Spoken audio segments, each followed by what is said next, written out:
ಎಲ್ರಿಗೂ ನಮಸ್ಕಾರ. ನನ್ನ ಹೆಸರು ರೋಶ್ನಿ. ಇವತ್ತು ನನ್ನ ಜೊತೆ ಇದ್ದಾರೆ ಅಶ್ವಿನಿ ಅನುಷ್ ಅವರು.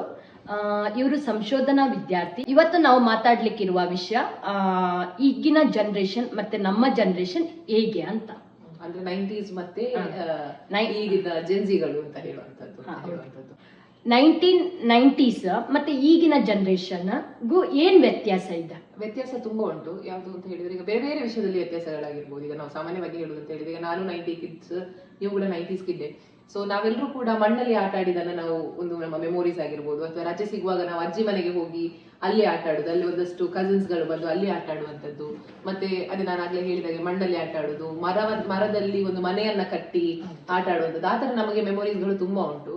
ಆದ್ರೆ ಈಗ 90s ಕಿಡ್ಸ್, ಈಗ ನಮ್ಮದು ನೀಸ್ಗಳಾಗಿರ್ಬೋದು, ನೆಫ್ಯೂಗಳಾಗಿರ್ಬೋದು, ನಮ್ಗೆ ನೋಡ್ಬೇಕಾದ್ರೆ ನಮ್ಗೆ ಅನಿಸ್ತದೆ ಇವರು ನಾವು ಎಂಜಾಯ್ ಮಾಡಿದಷ್ಟು ಎಂಜಾಯ್ ಮಾಡ್ಲಿಲ್ಲ ಅಂತ ಹೇಳಿ. ಅವರು ಒಂದು ಫೋನ್ ಇರ್ತದೆ, ಅಂದ್ರೆ ಬೈ ಬಾರ್ನ್ ಅವರಿಗೆ ಫೋನ್ ಇರ್ತದೆ. ಬಟ್ ನಮ್ಗಿಂತ ಈಗಿನ ಮಕ್ಕಳು ಹುಷಾರಿದ್ದಾರಲ್ಲ ಎಲ್ಲದ್ರಲ್ಲೂ. ಹುಷಾರಿದ್ದಾರೆ ಅಂತ ಹೇಳಿ ಓಕೆ, ಟೆಕ್ನಿಕಲಿ ನಾವ್ ಹೇಳ್ಬೋದು ಅವರು ತುಂಬಾ ಸ್ಕಿಲ್ಫುಲ್ ಆಗಿದ್ದಾರೆ ಅಂತ ಹೇಳಿ. ಆದ್ರೆ ರಿಯಲ್ ಲೈಫ್ ಅಲ್ಲಿ, ಅಂದ್ರೆ ನನ್ನ ಒಪಿನಿಯನ್ ನಾನು ಹೇಳುದು, ರಿಯಲ್ ಲೈಫ್ ಅಲ್ಲಿ ಅವರಿಗಿಂತ ನಾವೇ ಸ್ವಲ್ಪ ಸ್ಮಾರ್ಟ್ ಆಗಿದ್ದೇವೆ. ಅವರ ಏಜ್ ಅಲ್ಲಿ ನಾವು ರೋಡ್ ಎಲ್ಲ ಕ್ರಾಸ್ ಮಾಡ್ಲಿಕ್ಕೆ ಅದೆಲ್ಲ ಗೊತ್ತಿತ್ತು. ಈಗಿನ ಮಕ್ಕಳಿಗೆ ಅದೆಲ್ಲ ಗೊತ್ತಿಲ್ಲ. ಅವರು ಟೆಕ್ನಿಕಲಿ ಅವರ ಸ್ಕಿಲ್ ಒಳ್ಳೆ ಇದ್ರೆ, ನಮ್ಮದು ಲೈಫ್ ಸ್ಕಿಲ್ಸ್ ಒಳ್ಳೆ ಇತ್ತು. ಅಂದ್ರೆ ಈಗ ನಾವು ಈಗ ಬೇಸಿಕಲಿ ನನಗೆ 94 ಅಲ್ಲಿ ಬಾರ್ನ್ ಆದದ್ದು. ಸೊ ನಾನು 2000 ಕಿಡ್ ಅಂತಾನೆ ಹೇಳ್ಬೋದು, 90s ಅಲ್ಲಿ ಹುಟ್ಟಿದ್ರು ಕೂಡ. ಲೈಕ್ ಈಗ ನಾನು ನನ್ನ ಲೈಫ್ ಸ್ಕಿಲ್ ಅಂತ ಹೇಳಿದ್ರೆ ಸ್ವಿಮ್ಮಿಂಗ್. ನಾನು ಸ್ವಿಮ್ಮಿಂಗ್ ಕ್ಲಾಸಿಗೆ ಹೋಗಿ ಸ್ವಿಮ್ಮಿಂಗ್ ಅನ್ನ ಕಲ್ತಿದ್ದೇನೆ. ಆದ್ರೆ ಈಗ ನಾನು ಬೇರೆಯವರಿಗೆ ನೋಡೋದಾದ್ರೆ, ಈಗ ನನ್ನ ಒಂದಷ್ಟು ಕಸಿನ್ಸ್ ಗಳನ್ನ ನಾನು ನೋಡೋದಾದ್ರೆ, ನನಗಿಂತ ದೊಡ್ಡವರು ಅವರೆಲ್ಲ ಈ ಹಳ್ಳಿ ಬದಿಯಲ್ಲಿ, ನನ್ನ ಒಂದಷ್ಟು ಫ್ರೆಂಡ್ಸ್ ಗಳು ಕೂಡ ಹೇಳ್ತಾರೆ, ನೀನು ಸ್ವಿಮ್ಮಿಂಗ್ ಕ್ಲಾಸಿಗೆ ಹೋಗಿದ್ದೆ, ನಾನು ಸ್ವಿಮ್ಮಿಂಗ್ ಕ್ಲಾಸಿಗೆ ಹೋಗಿ ಸ್ವಿಮ್ಮಿಂಗ್ ಕಲ್ತದಲ್ಲ. ನಮ್ಮ ಊರಲ್ಲಿ ಒಂದು ಕೆರೆ ಇರ್ತಿತ್ತು, ಆ ಕೆರೆಯಲ್ಲಿ ಆಟ ಆಡಿದಾಗಿರ್ಬೋದು. ಅಂದ್ರೆ ಈಗ ನಾನು ಬೇಸಿಕಲಿ ಮಂಗಳೂರು ಸಿಟಿಯಲ್ಲೇ ಇದ್ದಿದ್ರಿಂದಾಗಿ ನಂಗೆ ಆತರ ಫೆಸಿಲಿಟೀಸ್ ಗಳು ಇರ್ಲಿಲ್ಲ ಅವು ಕೂಡ. ಅಥವಾ ನಾನು ಅಜ್ಜಿ ಮನೆಗೆ ಹೋದ್ರು ಕೂಡ ಸಿಟಿ ಒಳಗೆ ಇದ್ದಿದ್ದ ಅಜ್ಜಿ ಮನೆ. ಹಾಗಂತ ಹೇಳಿ ನಾನು ಎಂಜಾಯ್ ಮಾಡ್ಲಿಲ್ಲ ಅಂತ ಏನಲ್ಲ. ಈ ಮರದಲ್ಲಿ ಮನೆ ಕಟ್ಟುವಂತದ್ದು, ಮನೆ ಬೇರೆ ಕಟ್ಟಿದ್ದೀರಾ? ಮನೆ ಎಲ್ಲ ಹೌದು, ಮರದಲ್ಲೆಲ್ಲ ಹಾಕಿ ಕಟ್ಟಿ, ಅದೆಲ್ಲ ನನ್ನ ಕಸಿನ್ಸ್ ಗಳು ಎಲ್ಲ ಸೇರಿ, ದೊಡ್ಡವರೆಲ್ಲ ಸೇರಿ ಮನೆ ಕಟ್ಟಿ ಅಲ್ಲಿ ನಾವು ಅಡಿಗೆ ಮಾಡುವ ಹಾಗೆ ಮಾಡುದು. ನಾಟ್ ಎಕ್ಸಾಕ್ಟ್ಲಿ ಅಡಿಗೆ, ಈ ಮತ್ತೆ 10 ಪೈಸದ ಕಾಯಿನ್ ಅಲ್ಲೆಲ್ಲ ನಾವು ತಿಂಡಿಗಳನ್ನ ಹೌದು, ಆಗ ಅಂಗಡಿ ಆಟ ಎಲ್ಲ ಆಟ ಆಡುವಂತದ್ದು. ಈಗ ಮಕ್ಕಳ ಅಂಗಡಿಗೆ ಹೋಗ್ಲಿಲ್ಲ. ಈಗೆಲ್ಲ ಕೂಡ ಫೆಸಿಲಿಟೀಸ್ ಗಳಿದೆ, ಅಪ್ಲಿಕೇಶನ್ಸ್ ಇದೆ, ಅವ್ರಿಗೆ ಎಂತ ಬೇಕೋ ಅದು ಮನೆ ಬಾಗಿಲಿಗೆ ಇನ್ಸ್ಟಾಮಾರ್ಟ್ ಇದೆ ಅಥವಾ ಬ್ಲಿಂಕಿಟ್ ಇದೆ, ವಿದಿನ್ ಫ್ಯೂ ಮಿನಿಟ್ಸ್ ಅಲ್ಲಿ ಬರ್ತದೆ ಅಂತ ಹೇಳಿ. ನಾವು ಒಂದು ಅದೇ ನಾನು ಹೇಳಿದಲ್ಲ, ನಮ್ಮದು ಈಗ ನಾವು ಹೇಳ್ಬೋದು ರೋಡ್ ಕ್ರಾಸ್ ಮಾಡ್ಲಿಕ್ಕೆ ಸಹ ನಾವು ಧೈರ್ಯದಲ್ಲಿ ಒಂದು ರೋಡ್ ಕ್ರಾಸ್ ಮಾಡ್ತೇವೆ.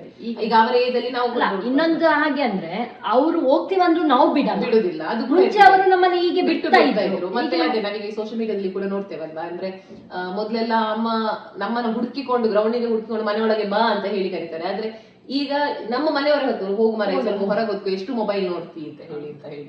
ಓಕೆ, ಹಾಗೆ. ಮತ್ತೆ ಈ ಡಿಪ್ರೆಷನ್ ಅಂತ ಇದೆ ಅಲ್ಲ, ಈಗ ಅದು ಯಾಕೆ ಜಾಸ್ತಿ ಆಗ್ತಿದೆ? ಅದು ಏನು ಆಕ್ಚುಲಿ ಡಿಪ್ರೆಷನ್?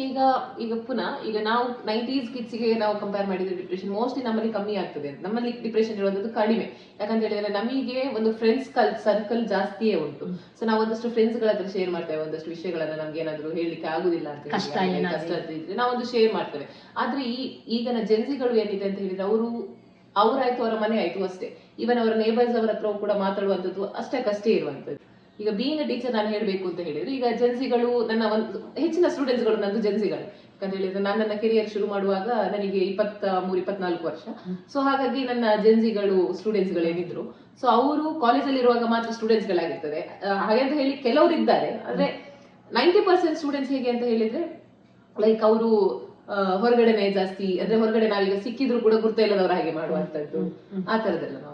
ಮತ್ತೆ ಮುಂಚೆ ನಾವು ಟೀಚರ್ಸ್ ಗಳಿಗೆ ರೆಸ್ಪೆಕ್ಟ್ ಕೊಡ್ತಿದ್ರು, ಈಗ ಅವರು ರೆಸ್ಪೆಕ್ಟ್ ಕೊಡಲ್ಲ. ಈಗ ಅವರಿಗೆ ಟೀಚರ್ಸ್ ಗಳು ಅಂತ ಹೇಳಿ ನಮ್ಮನ್ನು ಅವ್ರು ಕನ್ಸಿಡರ್ ಮಾಡುದಿಲ್ಲ, ಏನ ಟೀಚರ್ಸ್ ಅಂತ ಹೇಳಿ. ಮತ್ತೆ ಈಗ ನಾನು ರೀಸೆಂಟ್ ಆಗಿ ಏನಾಯ್ತು ಅಂತ ಹೇಳಿದ್ರೆ, ಇನ್ಸ್ಟಾಗ್ರಾಮ್ ಅಲ್ಲಿ ಆಗಿರ್ಬೋದು, ವಾಟ್ಸ್ಆಪ್ ಅಲ್ಲಿ ಸ್ಟೇಟಸ್ ಆಗಿರ್ಬೋದು, ಗುರು ಪೂರ್ಣಿಮೆ ದಿವಸ ಒಂದಷ್ಟು ನನ್ನ ಸ್ಟೂಡೆಂಟ್ಸ್ ಗಳು ನಂಗೆ ಮೆಸೇಜ್ ಹಾಕಿದ್ದಾರೆ ಗುರು ಪೂರ್ಣಿಮೆ. ಅದು ಕೂಡ ಯಾವ್ದು ನಂದು ಇನಿಷಿಯಲ್ ಡೇಸ್ ಆಫ್ ಟೀಚಿಂಗ್ ಇದು ಸ್ಟೂಡೆಂಟ್ಸ್ ಗಳು. ಮತ್ತೆಲ್ಲ ಮಕ್ಕಳು ಇದ್ರಲ್ಲಿಯೂ ಕೂಡ ಮೈ ಕೈಂಡ್ ಆಫ್ ಗುರು ಪೂರ್ಣಿಮಾ ಅಂತ ಹೇಳಿ ಚಾಟ್ ಜಿಪಿಟಿ ಆಗಿರ್ಬೋದು, ಜೆಮಿನಿ ಆಗಿರ್ಬೋದು, AI ಅಪ್ಲಿಕೇಶನ್ಸ್ ಗಳನ್ನ ತೋರಿಸ್ಕೊಂಡು ಅವರಿಗೆ ಪೂಜೆ ಮಾಡುವಂಥದ್ದು. ಓಕೆ, ಈಗ ನಾವು ಹೌದು, ಅದು ಕೂಡ ನಮಗೂ ಕೂಡ ಈಗ ಒಂದಷ್ಟು ವಿಷಯದಲ್ಲಿ ನಮಗೂ ಕೂಡ ಕ್ಲಾರಿಟಿ ಬೇಕು ಅಂತ ಹೇಳಿದ್ರೆ, ಇವನ್ ವಿ ಡಿಪೆಂಡ್ ಆನ್ AI ಅಲ್ವಾ. ಹಾಗೆ ಆದ್ರೆ ಅಂದ್ರೆ ಟೀಚರ್ಸ್ ಅಂತ ಹೇಳಿದ್ರೆ ಅದು ಅದಕ್ಕೆ ಅದರದ್ದೇ ಆದಂತಹ ವ್ಯಾಲ್ಯೂ ಇದೆ, ಗುರುಗಳಿಗೆ ಅದರದ್ದೇ ಆದಂತಹ ವ್ಯಾಲ್ಯೂ ಇದೆ. ಇನ್ನು ಮದ್ವೆ, ಈಗ ನೀವು ಮದ್ವೆ ಆಗಿದ್ದೀರಾ, ಸೊ ನಿಮ್ಗೆ ಇದು ಕೂಡ ಗೊತ್ತಿರುತ್ತೆ. ಈಗ ಮದ್ವೆ ಆದ್ರೆ ಒಳ್ಳೇದಾ, ಮದ್ವೆ ಆಗದಿದ್ರೆ ಒಳ್ಳೇದಾ? ಅಲ್ಲ, ಮದ್ವೆ ಆಗದಿದ್ದವ್ರಿಗೆ ಏನ್ ಹೇಳ್ತೀರಾ, ಮದ್ವೆ ಆದವ್ರಿಗೆ ಏನ್ ಹೇಳ್ತೀರಾ? ಮದುವೆ is not at all a problem ಅಂತ ಹೇಳ್ಬೋದು. ಈಗ ಪ್ರಾಬ್ಲಮ್ ಅಂತ ಹೇಳಿದ್ರೆ, ಈಗ ನಾವಿಲ್ಲ ಮದುವೆ ಆಗಿ ಹಾಗಾಯ್ತು, ಮದುವೆ ಆಗಿ ಹೀಗಾಯ್ತು ಅಂತ ಹೇಳಿ, ಇಟ್ ಈಸ್ ನಾಟ್ ಮದುವೆ. ಇಟ್ ಈಸ್ ಒಂದು ಏನಂತ ಹೇಳುದು, ಮನಸ್ಸಿನ ಒಂದು ಒತ್ತಡ ಆಗಿರ್ಬೋದು, ಕೆಲಸದ ಒಂದು ಒತ್ತಡ ಆಗಿರ್ಬೋದು ಅಂತ ಹೇಳಿ.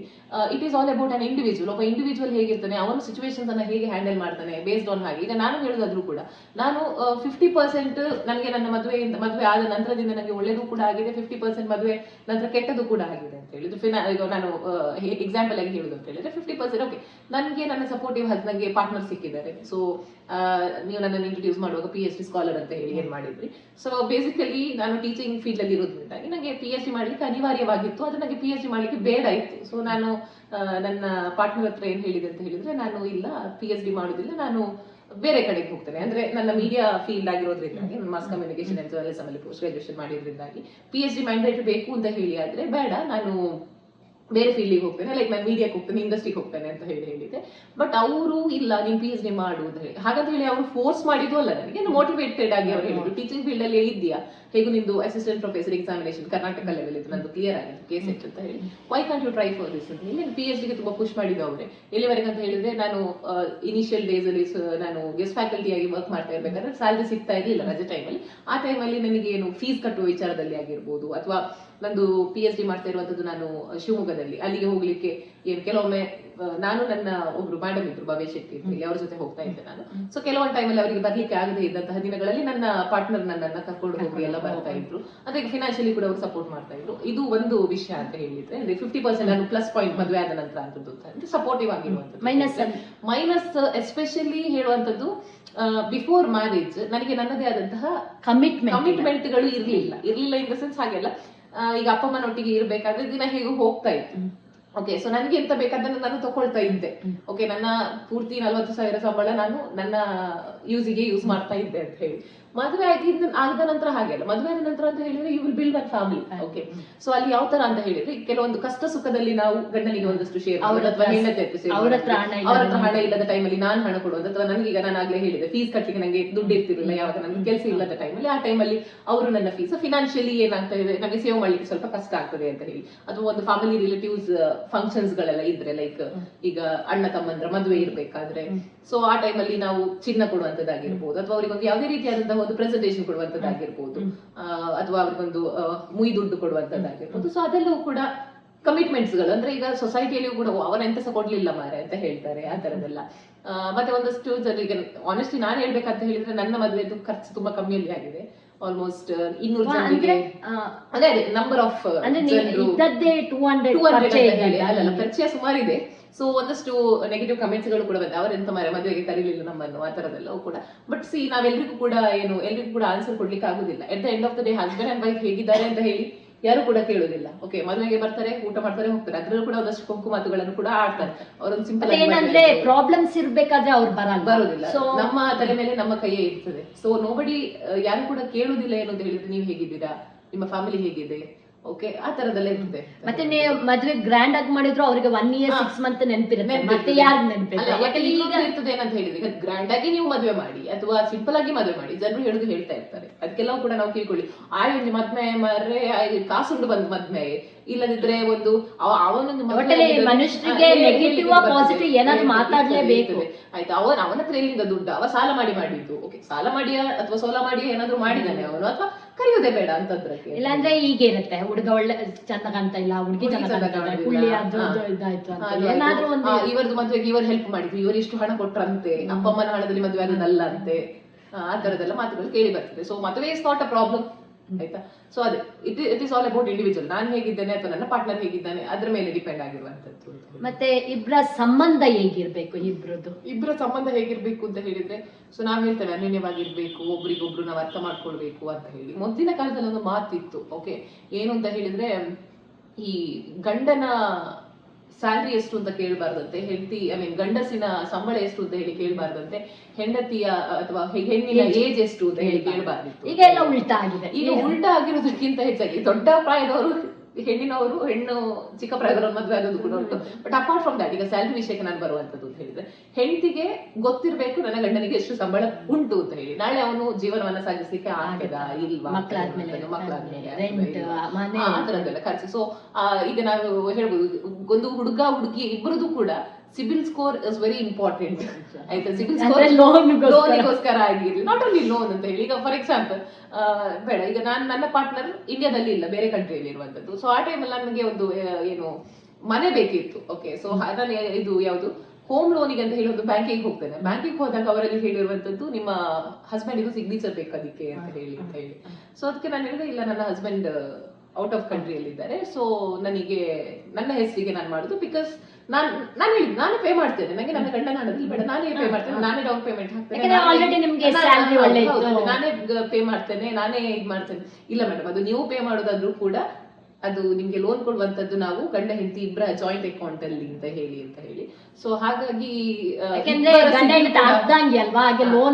ಇಬ್ಬರ ಹೆಸರು ಕೂಡ ತುಂಬಾ ಇಂಪಾರ್ಟೆಂಟ್ ಆಗಿದೆ. ಈಗ ನನ್ನದೊಬ್ರು ಕೊಲೀಗ್ ಒಬ್ರು ಕೂಡ, ಅವರು ನನ್ನ ಕೆಲಸ ಬಿಟ್ಟಾದ ನಂತರ ಅವ್ರ ಮನೆಯನ್ನ ಪರ್ಚೇಸ್ ಮಾಡ್ತಾರೆ. ಅದು ಕೂಡ ಹಾಗೆ, ಅವರು ಈಗ ಶೀಸ್ ಅನ್ಎಂಪ್ಲಾಯ್, ಈಗ ಕೆಲಸ ಸಿಕ್ಕಿದೆ ಆ ಟೈಮಲ್ಲಿ, ಅವ್ರ ಮನೆ ಪರ್ಚೇಸ್ ಮಾಡೋ ಟೈಮಲ್ಲಿ ಅವ್ರು ಅನ್ಎಂಪ್ಲಾಯ್ ಆಗಿದ್ರು. ಆದ್ರೂ ಕೂಡ ಏನು ಇಬ್ಬರ ಹೆಸರಲ್ಲಿಯೂ ಕೂಡ ಮನೆ ತಗೊಳ್ಬೇಕು. ಲೈಕ್ ಒಂದಷ್ಟು ಪಾಲಿಸೀಸ್ ಗಳಿರ್ತದೆ. ಸೊ ಆ ಪಾಲಿಸೀಸ್ ಗಳನ್ನ ನಾವು, ಆ ಗೈಡ್ ಲೈನ್ ಗಳನ್ನ, ಟಾರ್ಗೆಟ್ಸ್ ಗಳನ್ನ ನಾವು ರೀಚ್ ಆಗ್ಬೇಕು ಅಂತ ಹೇಳಿದ್ರೆ ಸಿಬಿಲ್ ಸ್ಕೋರ್ ಹೇಳುವಂತದ್ದು ನಮ್ದು ಬೇಕೇ ಬೇಕಾಗುತ್ತದೆ. ಸೊ ಯಾವುದೇ ಮುಚ್ಚುಮರೆ ಇಲ್ಲ ಅಂದ್ರೆ ಲೋನ್ ಯಾವ್ದು ಸಿಗುದಿಲ್ಲ. ಸೊ ಯಾವುದೇ ಮುಚ್ಚುಮರೆ ಇಲ್ಲದೆ ಎಲ್ಲ ವಿಷಯವನ್ನ ಕೂಡ ನಾವು ಶೇರ್ ಮಾಡ್ಬೇಕು. ನಾಟ್ ಓನ್ಲಿ ಫಿನಾನ್ಷಿಯಲ್ ವಿಷಯ ಅಂತಲ್ಲ, ಈಗ ಮೆಂಟಲ್ ಸ್ಟ್ರೆಸ್ ಆಗಿರ್ಬೋದು, ಯಾವುದೇ ವಿಷಯವನ್ನ ಕೂಡ ಪಾಸ್ಟ್ ಫ್ಯೂಚರ್ ಎಲ್ಲವನ್ನು ಕೂಡ. ಹಾಗೆ ಅಂತ ಹೇಳಿ ನಾನೆಲ್ಲ ಪಾಸ್ಟ್ ಇದು ವಿಷಯವನ್ನ ಹೇಳಿದ್ದೇನೆ ನನ್ನ ಗಂಡನ ಹತ್ರ ಅಂತ ಹೇಳಿ ಅಂದ್ರೆ ಅವ್ರು ಅದೇ ವಿಷಯವನ್ನ ತೆಗೆದು ಹಂಗಿಸುವಂತದ್ದು ಅದೆಲ್ಲ ಮಾಡಬಾರ್ದು. ಬಟ್ ಈ ಜನರೇಷನ್ ಅಲ್ಲಿ ಆ ತರ ಎಲ್ಲ ಇಲ್ಲ ಹೆಚ್ಚಾಗಿ, ಯಾಕಂದ್ರೆ ಎಲ್ರಿಗೂ ಪಾಸ್ಟ್ ಇರುತ್ತೆ, ಪ್ರೆಸೆಂಟ್ ಫ್ಯೂಚರ್ ಎಲ್ಲಾನು ಇರುತ್ತೆ. ಸೊ ಇನ್ನೊಂದು ಕೊನೆಯದಾಗಿ, ಜೀವನಕ್ಕೆ ಹಣ ಎಷ್ಟು ಮುಖ್ಯ? ಜೀವನಕ್ಕೆ ಹಣ ತುಂಬಾ ಮುಖ್ಯ. ಓಕೆ, ಯಾಕೆ ಅಂತ ಹೇಳಿದ್ರೆ, ಈಗ ಯಾಕೆ ಹಣ ಮುಖ್ಯ ಅಂತ ಹೇಳಿದ್ರೆ, ಈಗ ನಾವು ಹೇಳ್ತಾರಲ್ಲ, ಹಣ ಇದ್ದವನಿಗೆ ನೆಮ್ಮದಿ ಇಲ್ಲ ಅಂತ ಹೇಳಿದ್ರೆ, ಹಣ ಇಲ್ಲದವನಿಗೆ ನೆಮ್ಮದಿ ಉಂಟಾ? ಹಣ ಇಲ್ಲದಿದ್ರು ಒಂದು ಹಣ ಇಲ್ಲ ಅಂತ ಒಂದು ಟೆನ್ಷನ್, ಹಣ ಇದ್ದವನಿಗೆ ಎಲ್ಲ ಟೆನ್ಷನ್. ಓಕೆ ಫೈನ್, ನನಗೆ ಹೇಳ್ತೇನೆ ಮೆಂಟಲ್ ಪೀಸ್ ಇಲ್ಲ, ನಂತರ ಹಣ ಉಂಟು ಮಾರೆ, ನಂತರ ಮನೆ ಉಂಟು, ಅದು ಉಂಟು, ಎಲ್ಲ ಉಂಟು, ಅದು ನನಗೆ ಟೆನ್ಷನ್. ಹೇಳ್ತೇನೆ ಅವನಿಗೆ ಟೆನ್ಷನ್ ಆದ್ರೆ ಅವನು ಒಂದು ಕೌನ್ಸಿಲರ್ ಹತ್ರ ಹೋಗ್ಬೋದು. ಕೌನ್ಸಿಲರ್ ಹತ್ರ ಹೋಗಿ ಅವನ ಒಂದು ಟೆಂಪರರಿ ಟೆನ್ಷನ್ ಅನ್ನು ತೆಗೆದು ಹಾಕ್ಬೋದು. ಆ ಟೆಂಪರರಿ ಟೆನ್ಷನ್ ಅನ್ನು ತೆಗಿಬೇಕಾದ್ರೆ, ಕೌನ್ಸಿಲರ್ ಹತ್ರ ಹೋಗ್ಬೇಕಾದ್ರೆ, ಮೆಡಿಸಿನ್ ತಗೊಳ್ಬೇಕಾದ್ರೆ ದುಡ್ಡು ಬೇಕು, ಹೌದಾ? ಅದೇ ದುಡ್ಡು ಇಲ್ಲದವನಿಗೆ ಅದು ಇರುವುದಿಲ್ಲ ಅಲ್ವಾ? ಸೊ ಹಾಗಾಗಿ ಹಣ ಇಸ್ ವೆರಿ ಇಂಪಾರ್ಟೆಂಟ್ ಯಾವುದೇ ಪ್ಲೇಸ್ ಅಲ್ಲಿಯೂ ಕೂಡ. ಈಗ ಹೇಳ್ತಾರೆ, ಈಗ ಒಂದು ಓಕೆ, ಈಗ ಹಾಸ್ಪಿಟಲ್ಗೆ ನೀವು ಹೋಗ್ತೀರಾ, ಅಲ್ಲಿ ಒಂದು ಸರ್ಜರಿ ಆಗ್ಬೇಕಾದ್ರೂ ಕೂಡ ಅಲ್ಲಿ ಹಣ ಬೇಕು ಅಂತ ಹೇಳ್ತಾರೆ ಅಲ್ವಾ? ಸೊ ಹಣ ಇದ್ದವನಿಗೂ ಹಣ ಇಲ್ಲದವನಿಗೂ ಇರುವಂತ ವ್ಯತ್ಯಾಸ ನೋಡಿ. ಹಣ ಇದ್ದವನು ಇಮಿಡಿಯೇಟ್ ಆಗಿ ಅವನ ಹೆಲ್ತ್ ಅನ್ನು ಅವನು ಸರಿ ಮಾಡ್ಕೊಳ್ತಾನೆ, ಅಥವಾ ಅವನ ಒಂದು ಸಾವನ್ನ ಒಂದು ದಿನಕ್ಕಾದ್ರೂ, ಒಂದು ತಿಂಗಳ ಮಟ್ಟಿಗೆ, ವರ್ಷದ ಮಟ್ಟಿಗಾದ್ರೂ ಅವನು ಮುಂದೆ ಹಾಕ್ತಾನೆ, ಹಣ ಇದ್ದವನು. ಸೊ ಹಣ ಇಲ್ಲದವನು ಹಾಗೆ ಅಲ್ಲ, ಅವನ ಹತ್ರ ಆಪರೇಷನ್ಗೆ ದುಡ್ಡು ಇರೋದಿಲ್ಲ. ಹಾಗಾದ್ರೆ ನೀವು ಹಣಕ್ಕೆ ವ್ಯಾಲ್ಯೂ ಕೊಡ್ತೀರಾ, ರಿಲೇಶನ್ಶಿಪ್ಗೆ ವ್ಯಾಲ್ಯೂ ಕೊಡ್ತೀರಾ? ಎರಡು ಕೂಡ ಇಂಪಾರ್ಟೆಂಟ್ ಅಲ್ಲ, ಎರಡು ಕೂಡ ಇಂಪಾರ್ಟೆಂಟ್. ಹಣ ಕೂಡ ಇಂಪಾರ್ಟೆಂಟ್, ರಿಲೇಶನ್ಶಿಪ್ ಕೂಡ ಇಂಪಾರ್ಟೆಂಟ್. ಹಣ ಇದ್ರೆ ಎಲ್ಲರೂ ಕೂಡ ಇದ್ದಾರೆ, ಅಪ್ಪ ಅಮ್ಮ ಅಜ್ಜ ಅಜ್ಜಿ ಎಲ್ಲರೂ ಕೂಡ. ಅಪ್ಪ ಅಮ್ಮ I am not sure, but family ಅಂತ ಹೇಳುವಂಥದ್ದು, ರಿಲೇಟಿವ್ಸ್ ಅಂತ ಹೇಳುವಂಥದ್ದು, ನೀವ್ ಹೇಳುದು ಹಣ ಇದ್ರೆ ಮಾತ್ರ. ಈಗ ಬೆಲ್ಲ ಸಕ್ಕರೆಗೆ ಹೇಗೆ ಇರುವೆ ಬರ್ತದೆ ಹಾಗೆ ಹಣಕ್ಕೆ ಬರ್ತಾವೆ ಅಂತ ಹೇಳುವಂಥದ್ದು. ಸೊ ಹಣ ಇಲ್ಲ ಅಂದ್ರೆ ಝೀರೋ ಅಷ್ಟೇ, ಹಣ ಇರ್ಲೇಬೇಕು. ಹಾಗಂತ ಹೇಳಿ ಒಂದಷ್ಟು ಫ್ರೆಂಡ್ಸ್ ಗಳು ಕೂಡ ಇರ್ತಾರೆ. ಸೊ ಆರ್ಥಿಕ ಲಾಭ ಅಲ್ಲದಿದ್ರು ಕೂಡ ಒಂದು ಸ್ವಯಂ ಲಾಭಕ್ಕೋಸ್ಕರ ಆದ್ರೂ ಕೂಡ ಇರುವಂತವ್ರು ಇರ್ತಾರೆ, ಮತ್ತೆ ಟ್ರೂ ಫ್ರೆಂಡ್ಸ್ ಕೂಡ ಇರ್ತಾರೆ. ಬಟ್ ಹಣ ಬೇಕು. ಕೊನೆಯದಾಗಿ ನಿಮ್ಮ ಏನಾದ್ರು ಹೇಳಲಿಕ್ಕೆ ಇದೆಯಾ? ಏನಾದ್ರು ಕೊನೆಯದಾಗಿ ಏನು ಹೇಳೋದು? ಏನಾದ್ರು ಜನರೇಷನ್ ಬಗ್ಗೆ ನಾವು ಇನಿಷಿಯಲಿ ಮಾತಾಡಿದ್ವಿ. There are lot of mobile use ಮಾಡ್ಬೇಕಾ ಬೇಡವಾ? ಮಕ್ಕಳು ಹೇಗೆ ಮೊಬೈಲ್ ಯೂಸ್ ಅಲ್ಲ, ಈಗ ನಾವು ಹುಟ್ಟುವಾಗ ಮೊಬೈಲ್ ಇರ್ಲಿಲ್ಲ. ಈಗದ ಮಕ್ಕಳು ಹುಟ್ಟುವಾಗಲೇ ಅವರಿಗೆ ಮೊಬೈಲ್ ಸಿಕ್ಕಿದೆ ಅಲ್ವಾ, ತಿಂಡಿ ತಿನ್ಲಿಕ್ಕೆ. ನಮಗೆ ಎಲ್ಲ ಅಮ್ಮ ಹೇಗೆ ತಿಂಡಿ ತಿನ್ನಿಸಿದಂತೆ ಹೊರಗೆ ವೆಹಿಕಲ್ಸ್ ಎಲ್ಲ ಹೋಗುವಾಗ ತಿಂಡಿ ತಿನ್ನಿಸಿ ಮಕ್ಕಳು ಮೊಬೈಲ್ ಆನ್ ಮಾಡಿ ಅವರೇ ತಿಂತಾರೆ. ಹಾಗೆ ಅಂತ ಹೇಳಿ ನಾನು ಮೊಬೈಲ್ ಯೂಸ್ ಮಾಡಿದವಳು ಚಿಕ್ಕ ಇರುವಾಗ ಅಲ್ಲ, ನನಗೆ ಈಗ ವಿತೌಟ್ ಮೊಬೈಲ್ ಆಯ್ತು. ಈಗ ನಾನು ಇಲ್ಲಿ ಇಂಟರ್ವ್ಯೂ ಮಾಡ್ತಾ ಇದ್ದೇನೆ, ಇಂಟರ್ವ್ಯೂ ಮಾಡ್ಬೇಕಾದ್ರೆ ಇವತ್ತು ಮೆಸೇಜ್ ಬಂದು, ಯಾರು ಮೆಸೇಜ್ ಮಾಡಿದ್ಲು ಎಲ್ಲ ನಾನು ನೋಡ್ತಾ ಇದ್ದೇನೆ, ರೈಟ್? ಸೊ ಹಾಗಾಗಿ ಮೊಬೈಲ್ ಹೇಳುವಂಥದ್ದು it's a part of a communication, part of a life ಅಲ್ವಾ? ಸೊ ಮೊಬೈಲ್ ಇಲ್ಲದೆ ಬದುಕಲಿಕ್ಕೆ ಸಹ ಕಷ್ಟ. ಈಗ ನಿಮ್ಗೆ ಯಾರಿಗಾದ್ರೂ ಸಾಧ್ಯ ಉಂಟಾ ಒಂದು ದಿನ ಆದ್ರೂ ಮೊಬೈಲ್ ಇಲ್ಲದೆ ಬದುಕಲಿಕ್ಕೆ? ಎಷ್ಟು ಆಲ್ಮೋಸ್ಟ್ ನೀವು ಮೊಬೈಲ್ ನೋಡಿದ್ರೆ ಎಷ್ಟು ಗಂಟೆ ಇರ್ಬಹುದು? 1 ಗಂಟೆ ಇರ್ಬೋದು ಅಂತ ಹೇಳಿ, 1 ಅವರ್ ಇರ್ತೀರಾ? 1 ಅವರ್. ಅದು ಬಿಟ್ರೆ ಮಲಗಿದ ಟೈಮಲ್ಲಿ. ಈಗ ನಾವು ಸಂಜೆ ಹೊತ್ತಿಗೆ ಒಂದ್ ದಿನ ನಿಮ್ಗೆ ಮೊಬೈಲೇ ಕೊಡ್ಲಿಲ್ಲ, ಏನಾಗ್ಬಹುದು? ಆಗ್ಬೋದು, ಯಾರ ಬಗ್ಗೆ ನನ್ನ ಬಗ್ಗೆ ಯೋಚನೆ ಮಾಡ್ತಾ ಇರ್ಬೋದು, ಯಾರು ಕಾಲ್ ಮಾಡಿರ್ಬೋದು, ಆ ಥರ ಒಂದಷ್ಟು ಥಿಂಕ್ಗಳು ಬರ್ತದೆ.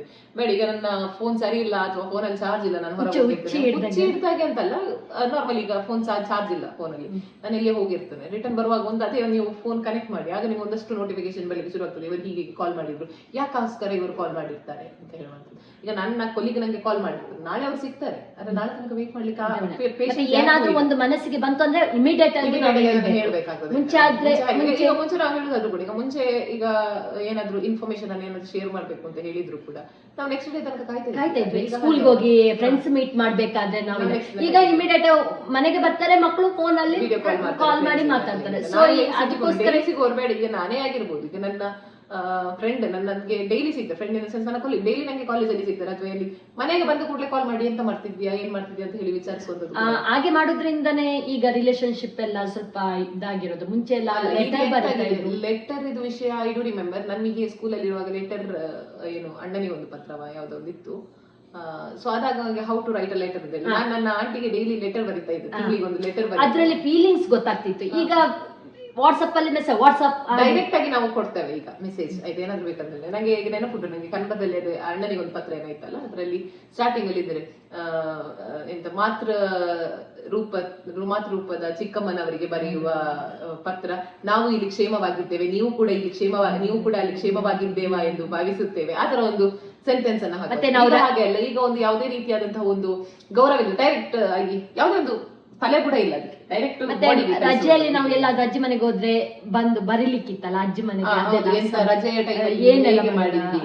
ಈಗ ಮಕ್ಕಳಿಗೆ ಎಲ್ಲಿ ಅಜ್ಜಿ ಮನೆಗೆ ಹೋಗಲ್ಲ, ಈಗದ ಮಕ್ಕಳೆಲ್ಲ ವ್ಲಾಗ್ ಮಾಡ್ತಾರೆ. ನಾನು ಇಲ್ಲಿ ಹೋದ ಅಜ್ಜಿ ಮನೆಗೆ ಫಸ್ಟ್ ಆಫ್ ಆಲ್ ಹೋಗುದಿಲ್ಲ, but still hi guys today I here, I came to this place, ಹೀಗಾಯ್ತು ಹಾಗಾಯ್ತು ಅಂತ ಹೇಳುವಂತದ್ದು ಅಂದ್ರೆ ಬ್ಲಾಗಿನ ಮೂಲಕ ಕೂಡ ಕಮ್ಯುನಿಕೇಶನ್ ಇದೆ. ಬಟ್ ಆದ ಕಮ್ಯುನಿಕೇಶನ್ ಸ್ವಲ್ಪ ಚೇಂಜ್ ಆಗಿದೆ. ನಾವೆಲ್ಲವೂ ಕೂಡ ಬರಹದ ಮೂಲಕ ಬರಿತಾ ಇದ್ವಿ, we use to express it through words ಅಂತ ಹೇಳುವಂಥದ್ದು, ಅವರು ವಿಡಿಯೋ ಮೂಲಕ ತೋರಿಸುವಂಥದ್ದು. ಈಗ ಹಾಗೆ ನೋಡ್ಲಿಕ್ಕೆ ಹೋದಾಗ ನಾನು ಕೂಡ ವಿಡಿಯೋ ಮಾಡ್ತೇನೆ, ನಾನು ಕೂಡ ಬ್ಲಾಗ್ ಮಾಡ್ತೇನೆ, ನಾನು ಕೂಡ ನನ್ನ ರೀಸೆಂಟ್ ಆಗಿ ನನ್ನ ಗಂಡನ ಕಸನ್ ಮದುವೆ ಅಟೆಂಡ್ ಆಗಿದ್ದೆ, ಅಲ್ಲಿಯೂ ಕೂಡ ನಾನು ವಿಡಿಯೋ ಮಾಡಿದ್ದೆ. ಸೊ ಒಂದು ಫನ್ನಿಗೋಸ್ಕರ ಮಾಡುವಂಥದ್ದು. ಒಂದಷ್ಟು ಜನರಿಗೆ ಮದುವೆಗೆ ಬಂದವರಿಗೆ ಮಾತ್ರ ಗೊತ್ತು, ಮದುವೆ ನಂತರ ಮನೇಲಿ ಏನಾಯ್ತು ಅಂದ್ರೆ ಒಂದಷ್ಟು ಶಾಸ್ತ್ರಗಳು, ಈಗ ಹೆಣ್ಣನ್ನ ಮನೆ ಕರ್ಸ್ಕೊಳ್ಬೇಕಾದ್ರೆ ಒಂದಷ್ಟು ಶಾಸ್ತ್ರಗಳು ಇರ್ತಾರೆ, ಅಲ್ಲೊಂದಷ್ಟು ಶೋಭನೆ ಹಾಡುಗಳನ್ನ ಹಾಡ್ತಾರೆ, ಮನೇಲಿ ಏನೆಲ್ಲ ಆಯ್ತು, ಅವಳು ಹೇಗೆ ಗಂಡನ ಹೆಸರನ್ನ ಹೇಳ್ತಾಳೆ ಅಥವಾ ಗಂಡ ಹೆಂಡತಿಯ ಹೆಸರನ್ನ ಹೇಗೆ, ಒಂದಷ್ಟು ಶಾಸ್ತ್ರಗಳು ಮದುವೆಗೆ ಬಂದವರಿಗೆ ಗೊತ್ತಿರೋದಿಲ್ಲ. ಸೊ ಈಗ ನಾವು ಏನ್ ಮಾಡ್ತೇವೆ, ವಿಡಿಯೋಸ್ ಗಳನ್ನ ಮಾಡಿ ಯೂಟ್ಯೂಬ್ಗೆ ನಾನು ಕೂಡ ಹಾಕಿದ್ದೆ ರೀಸೆಂಟ್ ಆಗಿ ಒಂದು ಮದುವೆ ಆಗಿ ಬಂದದನ್ನ. ಸೊ ಒಂದಷ್ಟು ಜನರು ಕೂಡ ಯೂಟ್ಯೂಬ್ ವಿಡಿಯೋಸ್ ಹಾಕೋದ್ರಿಂದ ಇನ್ನು ಮುಂದೆ ಅವರು ನೋಡಿ ಕೂಡ ಅವರಿಗೆ ಗೊತ್ತೂ ಇರ್ಲಿಕ್ಕಿಲ್ಲ ಇದು ಹೇಗೆ ಏನು ಅಂತ. ಸೊ ಇದು ಇಷ್ಟು ಇವತ್ತಿನ ಮಾತುಕತೆ.